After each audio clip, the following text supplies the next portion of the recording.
Well, with the Thanksgiving break now over, the impeachment inquiry enters yet another phase this week. And overnight, the White House rejected an invitation for the president himself to attend this week's hearing on Capitol Hill. Hallie Jackson has the latest. The White House sharing its strategy this morning. No cooperation in this week's impeachment proceedings, telling the House Judiciary Committee it will not send a representative to defend the president at Wednesday's key public hearing. The White House counsel writing, quote, "We cannot fairly be expected to participate in a hearing while the witnesses are yet to be named and while it remains unclear whether the Judiciary Committee will afford the president a fair process."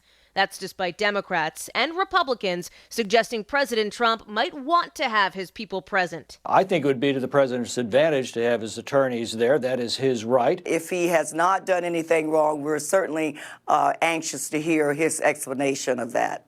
Today, lawmakers are expected to review a report laying out the findings from last month's public hearings with the Intelligence Committee. Tomorrow, they'll vote to hand that over to the Judiciary Committee, which Wednesday will hold its own hearing with President Trump in London at the NATO summit that day.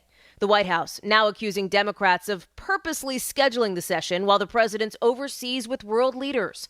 One top Democrat asked about the timing. We're giving the president every opportunity to participate in the impeachment inquiry in a very fair and balanced way. The White House is keeping the door open to participating in the Judiciary Committee proceedings down the road if Democrats, quote, afford the administration the ability to do so meaningfully.